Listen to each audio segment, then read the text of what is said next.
എത്രമാത്രം വിപ്ലവകരമായിരുന്നു ഫ്രാൻസിസ് പാപ്പയുടെ നിലപാടുകളെന്ന് അദ്ദേഹം തന്നെ എഴുതി വെച്ചിട്ടുണ്ട്. അദ്ദേഹത്തിന്റെ ആത്മകഥ പ്രസിദ്ധീകൃതമായിട്ടുണ്ട്.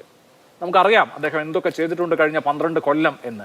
അത്രയും പരിഷ്കരണാത്മകമായിട്ടുള്ള വിപ്ലവകരമായ നിലപാടുകൾ സഭ പൂർണ്ണമായും ഉൾക്കൊണ്ടിട്ടുണ്ടോ? സഭ ആസ് എ ഹോൾ ഫ്രാൻസിസ് പാപ്പയുടെ മുഴുവൻ ആശയ ആദർശങ്ങളെയും ഉൾക്കൊണ്ടിട്ടുണ്ടോ? എന്താണ് താങ്കൾക്ക് തോന്നുന്നത്? ഈ മാർപ്പാപ്പയെക്കുറിച്ച് എൻ്റെ ചിന്ത, അദ്ദേഹം ചരിത്രത്തിൽ ഒഴുകിയ ഒരു വ്യക്തിയല്ലായിരുന്നു, മറിച്ച് ചരിത്രം സൃഷ്ടിച്ച ഒരു മാർപ്പാപ്പയായിരുന്നു. ചരിത്രം സൃഷ്ടിക്കുമ്പോൾ ചരിത്രത്തിൽ കാര്യമായ സ്പന്ദനങ്ങൾ ചരിത്രത്തിലുടനീളമുണ്ടാകും. അതുണ്ടാക്കാൻ കഴിഞ്ഞ ഒരു അമാനുഷികമായ വ്യക്തിത്വം ഫ്രാൻസിസ് മാർപ്പാപ്പയ്ക്ക് ഉണ്ടായിരുന്നു. അതെന്താണെന്ന് എന്നോട് ചോദിച്ചാൽ, ക്രിസ്തു കാണിച്ച സുവിശേഷമുണ്ട്. അത് മനുഷ്യനെ മഹത്വവൽക്കരിക്കുന്ന, മനുഷ്യൻ്റെ മഹത്വം ഉയർത്തിപ്പിടിക്കുന്ന ഒരു സുവിശേഷമായിരുന്നു. ആ സുവിശേഷം അതിൻ്റെ തനിമയിൽ സ്വായത്തമാക്കിക്കൊണ്ട് യേശുവിൻ്റെ പ്രതിപുരുഷനായി ജീവിച്ച ഒരു മനുഷ്യനായിരുന്നു. ചരിത്രം സൃഷ്ടിച്ച മനുഷ്യനായിരുന്നു. ചരിത്രം സൃഷ്ടിച്ചു എന്ന് പറയുമ്പോൾ ഈ മാർപ്പാപ്പയായി തിരഞ്ഞെടുക്കപ്പെട്ടപ്പോൾ തന്നെ അദ്ദേഹം ഉണ്ടാക്കിയ മാറ്റങ്ങൾ അതീവ ശ്രദ്ധേയമാണ്. അദ്ദേഹം ആർക്കും സ്കാൻഡൽ ഉണ്ടാക്കുന്നു എന്ന് തോന്നിപ്പോകുന്ന പ്രസ്താവനകൾ പോലും അദ്ദേഹം ചെയ്തിട്ടുണ്ട്. അദ്ദേഹം പറഞ്ഞൊരു പ്രസ്താവന എനിക്ക് വലിയ ഷോക്ക് പോലെ എനിക്കുണ്ടായിട്ടുണ്ട്. അദ്ദേഹം പറഞ്ഞു, ഈ അരമന പാപ്പാസ്ഥാനത്തിൻ്റെ കുഷ്ഠമാണ് എന്ന്. അതൊക്കെ ഉണ്ടാക്കുന്ന ഒരു ശക്തമായ വിമർശകനും അദ്ദേഹത്തിൽ അന്തർലീനമായിരുന്നു. അതോടൊപ്പം കാണേണ്ടതാണ്, ചരിത്രത്തിൽ 266 മാർപ്പാപ്പമാർ ഉണ്ടായി. അതിൽ ഇപ്പോഴത്തെ മാർപ്പാപ്പ 266 അദ്ദേഹം മാത്രമാണ് ഫ്രാൻസിസ് അസീസിയുടെ പേര് സ്വീകരിച്ച ഒരു മനുഷ്യൻ. മറ്റൊരു മാർപ്പാപ്പമാരും ഫ്രാൻസിസ് അസീസിയുടെ പേര് സ്വീകരിച്ചിട്ടില്ല. അത് എന്തർത്ഥമാക്കുന്നു എന്നുള്ളതാണ് വളരെ ചരിത്രപ്രസിദ്ധമായ അദ്ദേഹത്തിൻ്റെ ചരിത്ര നിർമ്മാണത്തിൻ്റെ ഏറ്റവും മറ്റാർക്കുമില്ലാത്ത ഒരനന്യത. ഫ്രാൻസിസ് അസീസി എന്ന് പറയുന്ന വ്യക്തി 3-ാം കുരിശുയുദ്ധക്കാലത്ത് ജീവിച്ച വ്യക്തിയാണ്. ആ വ്യക്തിയാണ് കുരിശുയുദ്ധക്കാരുടെ ഒരു ഭാഷയും സ്വീകരിക്കാതെ, അവരോട് ആരോടും യോജിക്കാതെ, നിയന്ത്രണരേഖ വിട്ട് അങ്ങേവശത്തേക്ക് പോയി സുൽത്താനെ കണ്ട് സൗഹൃദം സ്ഥാപിച്ച് സുഹൃത്തുക്കളായി തിരിച്ചു വരുന്നത്. ഇത് അന്ന് ചരിത്രം സൃഷ്ടിച്ചതുപോലെ അതുപോലുള്ള ചരിത്രമാണ് ഈ മാർപ്പാപ്പ ഇപ്പോഴും സൃഷ്ടിച്ചുകൊണ്ടിരുന്നത്. അതാണ് സൃഷ്ടിച്ചത്. അതാണ് അദ്ദേഹത്തിന് അനന്യതയായി ഞാൻ കാണുന്നത്. അവിടെ അദ്ദേഹം മറ്റ് മതങ്ങളായി, മറ്റ് സംസ്കാരങ്ങളായി എല്ലാം അദ്ദേഹം സൃഷ്ടിച്ച പാലങ്ങളുടെ പണി വളരെ വിചിത്രമാണ്. ആ പാലങ്ങൾ പണിതത് ഭാഷ കൊണ്ടാണെന്നുള്ളതാണ് ഏറ്റവും പ്രധാനമായ കാര്യം. ഫ്രാൻസിസ് അസീസി ഒരു കാര്യം വിശ്വസിച്ചിരുന്നു, മറ്റുള്ള മനുഷ്യനുമായി സംസാരിച്ചാൽ ഏത് പ്രശ്നവും പറഞ്ഞു തീർക്കാൻ കഴിയും എന്ന് വിശ്വസിച്ച ഫ്രാൻസിസ് അസീസിയെ പോലെ സംഭാഷണത്തിൽ മനുഷ്യൻ്റെ ഭാഷയിൽ വിശ്വസിച്ച ഒരു മാർപ്പാപ്പ ഉണ്ടായിട്ടുള്ളത് ആദ്യമായിട്ടാണ്. ഭാഷ കൊണ്ട് എല്ലാം പരിഹരിക്കാനാകും.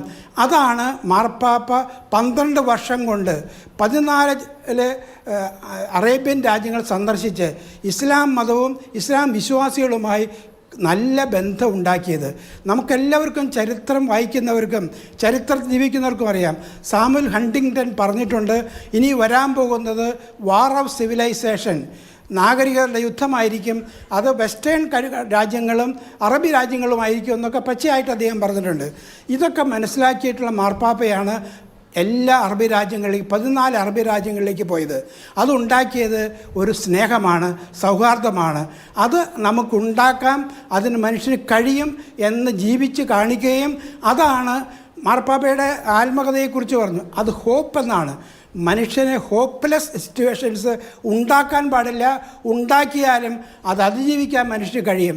ഈ ഹോപ്പ് എന്ന അദ്ദേഹത്തിൻ്റെ ആത്മകഥയിൽ ഒരിടത്ത് അദ്ദേഹം പറയുന്ന, വിലാപത്തോടെ പറയുന്നു, ഇന്ന് ലോകത്തിൽ 52 രാജ്യങ്ങളിൽ യുദ്ധം നടക്കുന്നുണ്ട്. യുദ്ധം അനുഭവിക്കുന്നത് ആരാണ്? പ്രധാനമായിട്ടും ആണുങ്ങളെക്കാൾ പെണ്ണുങ്ങളും സ്ത്രീകളും കുട്ടികളുമാണ്. അതോർത്ത് കരയുന്ന ഒരു മാർപ്പാപ്പയാണ്. ആ കരച്ചിലാണ് അദ്ദേഹത്തിൻ്റെ മനസാക്ഷിയെ, ലോകമനസാക്ഷിയെ അദ്ദേഹം ഉണർത്തിയത് അവിടെയാണ്. ലോകമനസാക്ഷിയുടെ ശബ്ദമായി മാർപ്പാപ്പ മാറി എന്നുള്ളതാണ് അദ്ദേഹത്തിൻ്റെ ചരിത്രത്തിന് ഇടപെടലിൻ്റെ ഏറ്റവും പ്രധാനമായ കാര്യം. അങ്ങനെ അവഗണിക്കപ്പെട്ട മനുഷ്യർക്ക്, യുദ്ധത്തിൽ പലായനം ചെയ്യുന്ന മനുഷ്യർക്ക്, പാർശ്വവൽക്കരിക്കപ്പെട്ട മനുഷ്യർക്ക് അത്താണി അഭയവുമായി മറ്റു മനുഷ്യർ തീരണമെന്ന് നിർബന്ധത്തോടെ രാഷ്ട്രങ്ങളോട് പറഞ്ഞ ഒരു മാർപ്പാപ്പയാണത്. മുസ്ലിങ്ങളെ യൂറോപ്യൻ രാജ്യങ്ങളിൽ പ്രവേശിപ്പിക്കാൻ അദ്ദേഹം എടുത്ത നിലപാട് വളരെ ശ്രദ്ധേയമാണ്. അതിനോട് വിയോജിപ്പുള്ളവരുണ്ടെന്നുള്ളത് യാഥാർത്ഥ്യമാണ്. അവിടെയൊക്കെ മാർപ്പാപ്പ കണ്ടത് എല്ലാ മനുഷ്യരെയും ആശ്ലേഷിക്കുന്ന ഒരു സ്നേഹത്തിൻ്റെയും സംഭ്രാതൃത്വത്തിൻ്റെയും വിശാലമായ മനസ്സാണ്. ആ മനസ്സോടുകൂടി സംഭാഷണത്തിന് ഏത് പ്രതിസന്ധികളെയും തരണം ചെയ്യാൻ കഴിയും എന്ന് സ്ഥാപിച്ച് ആ വഴിയിൽ ചരിക്കണം, സഭ ചരിക്കണം, ലോകം ചരിക്കണം എന്ന് വളരെ താല്പര്യത്തോടെ പറഞ്ഞ് നടപ്പിലാക്കാൻ ശ്രമിച്ചതാണ് മാർപ്പാപ്പയെ അനന്യനാക്കുന്നത്, മഹത്വമുള്ളവനാക്കുന്നത്. ദൈവം ലോകത്തിന് നൽകിയ വലിയൊരു സമ്മാനവും കരുണയും പ്രസാദവുമായി ഞാൻ വിശേഷിപ്പിക്കുന്നത് അതുകൊണ്ടാണ് ഈ മാർപ്പാപ്പയെ. ഈ മാർപ്പാപ്പ ലോകത്തിൽ മാത്രമല്ല സഭയിൽ ഉണ്ടാക്കിയിട്ടുണ്ട് വിപ്ലവങ്ങൾ. അദ്ദേഹം ഭരണം ഏറ്റെടുത്തതിന് ശേഷം അരമനകളെക്കുറിച്ച്, അവയുടെ കാര്യാലയങ്ങളെക്കുറിച്ച്, ഭരണ സംവിധാനത്തെക്കുറിച്ചൊക്കെ പരുഷമായി സംസാരിച്ചത് ഞാൻ പറഞ്ഞു. അതുപോലെ തന്നെ അദ്ദേഹം തുടങ്ങി വെച്ച ഒരു പരിപാടിയുടെ പേരാണ് സിനഡാലിറ്റി.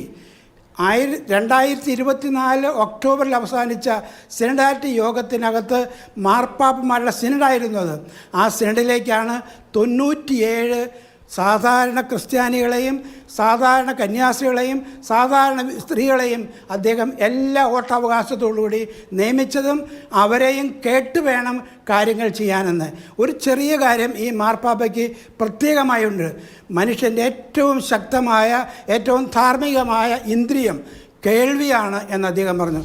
അതുകൊണ്ട് എല്ലാ അധികാരികളും കേൾക്കണം എന്നാണ് അദ്ദേഹം പറഞ്ഞത്. കേൾവിയാണ് ഏറ്റവും വിശുദ്ധമായ മനുഷ്യൻ്റെ കഴിവ്.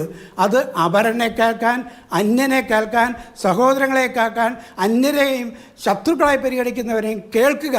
അവരെ കേൾക്കുമ്പോഴാണ് മനസ്സിലാക്കൽ ഉണ്ടാകുന്നത്, സൗഹാർദ്ദം ഉണ്ടാക്കുന്നത്, സാഹോദര്യം ഉണ്ടാക്കുന്നത്. യുദ്ധങ്ങൾ കേൾക്കാത്ത മനുഷ്യൻ്റെ, ബധിരനാകുന്ന മനുഷ്യൻ്റെ അക്രമമാണ് എന്നും മാർപ്പാപ്പ പറഞ്ഞിട്ടുണ്ട്. അതുകൊണ്ട് ഈ സിനഡാലിറ്റി എന്ന് പറഞ്ഞാൽ എല്ലാവരും ഒന്നിച്ച് നടക്കുന്നതാണ്. അത് അച്ഛന്മാരുടെ മാത്രമല്ല, മെത്രാന്മാരുടെ മാത്രമല്ല, ക്ലെരിക്കലിസമാണ് സഭയിലുണ്ടാകുന്ന ഏറ്റവും വലിയ വിനാശമെന്ന് ഒരു പച്ചയ്ക്ക് പറയാനുള്ള ധൈര്യം കാണിച്ച ഒരു മാർപ്പാപ്പയാണത്. അതുകൊണ്ട് മെത്രാന്മാരും അച്ഛന്മാരും കർദിനാളന്മാരും ഉണ്ടാകുന്നത് ഭരിക്കാനല്ല, സഭയുടെ അംഗങ്ങളെ സേവിക്കാനാണ് എന്ന് അദ്ദേഹം പറഞ്ഞു. അത് പരസ്പരം കേട്ട് എല്ലാവരും അൽമായരും അച്ഛന്മാരും കന്യാസ്ത്രീകളുമൊക്കെ മനുഷ്യ ദൈവമക്കളാണെന്നും അവർക്കും ദൈവത്തിൻ്റെ വഴി അറിയാൻ കഴിയുമെന്നും അത് മറ്റുള്ളവർ കേൾക്കാൻ സന്നദ്ധരാകണമെന്നും കേൾവിയില്ലാത്ത സഭാസമൂഹമായാലും ലോകമായാലും അക്രമത്തിൻ്റേതായി മാറുമെന്നും ഒരു സംശയവുമില്ലാതെ പറഞ്ഞ ഒരു മാർപ്പാപ്പയാണ് ഈ കാലത്തോട് വിട പറയുന്നത്. അത് ഈ കാലത്തിൽ സംഭവിച്ച ദുരന്തമായി മാറും എന്ന ആശങ്കയുള്ളവനാണ് ഞാൻ. അതുകൊണ്ട് ദൈവം കനിയട്ടെ, ഇതുപോലുള്ള മാർപ്പാപ്പമാർ ലോകത്തിലേക്ക് തരട്ടെ എന്നാണ് എൻ്റെ പ്രാർത്ഥന.